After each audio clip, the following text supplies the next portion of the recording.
This is Planes, Trains, and Automobiles, the show about everything that gets you from here to there. Your hosts are Robbie and Terry, both 15. Every week they break it down so you actually get it. The show about everything that gets you from here to there. I'm Terry. And I'm Robbie, and today we're popping the hood on electric cars. No gas, no oil, just pure electron magic.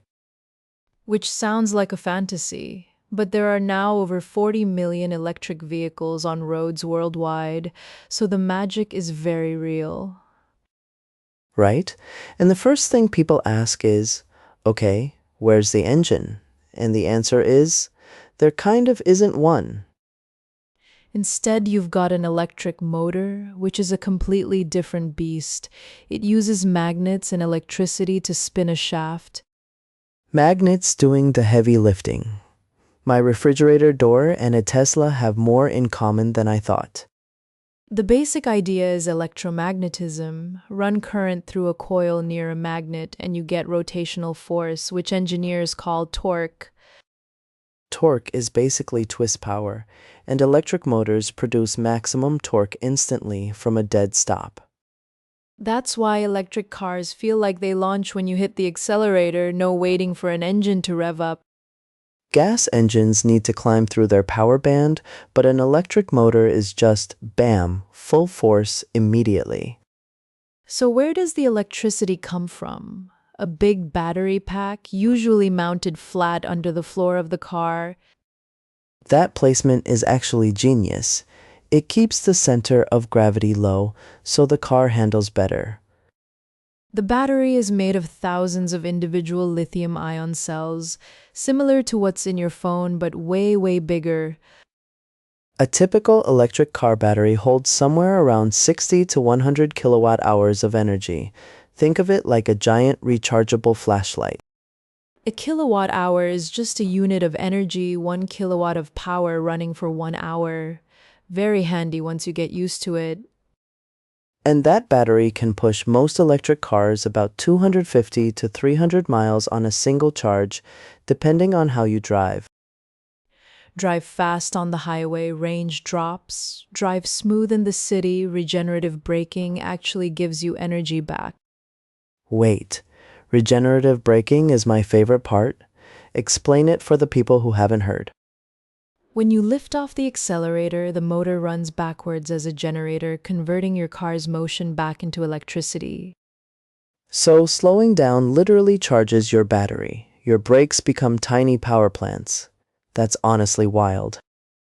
It's why electric cars are especially efficient in city driving. All that stop-and-go traffic that kills a gas car actually helps an electric one.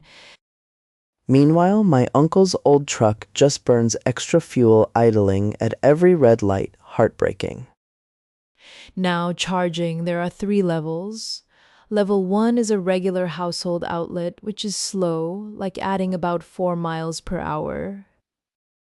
Level 2 uses a 240-volt outlet, similar to a clothes dryer, and adds roughly 20 to 30 miles per hour of charge.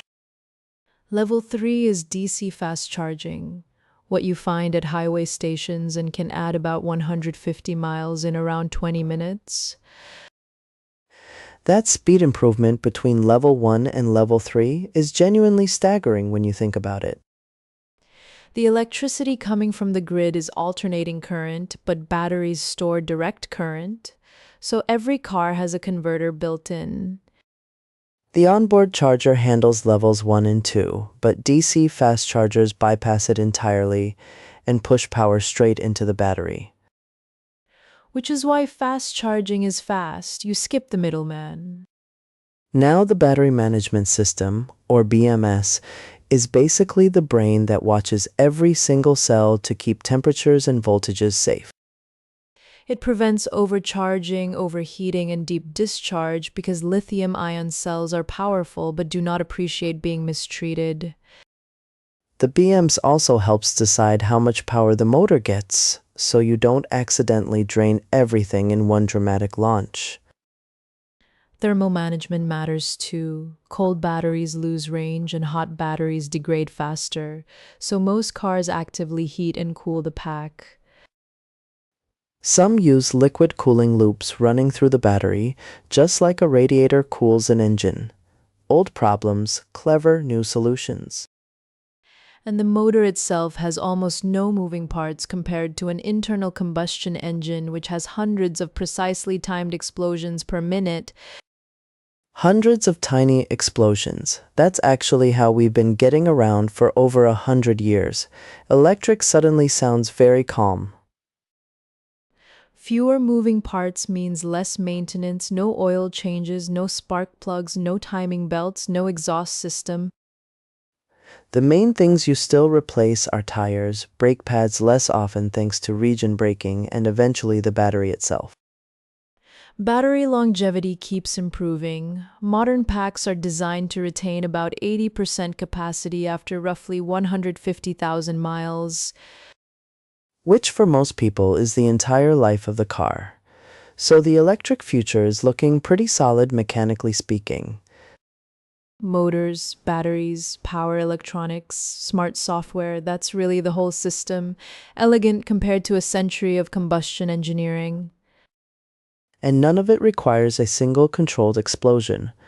Just electrons, magnets, and some very clever physics. The grid still matters, of course. Where your electricity comes from affects the real-world emissions, but that's a whole other episode. Consider that a teaser. Thanks for riding along with us today. Keep asking how things actually work. Because understanding the machine is half the fun of going somewhere. See you next week on Planes, Trains, and Automobiles.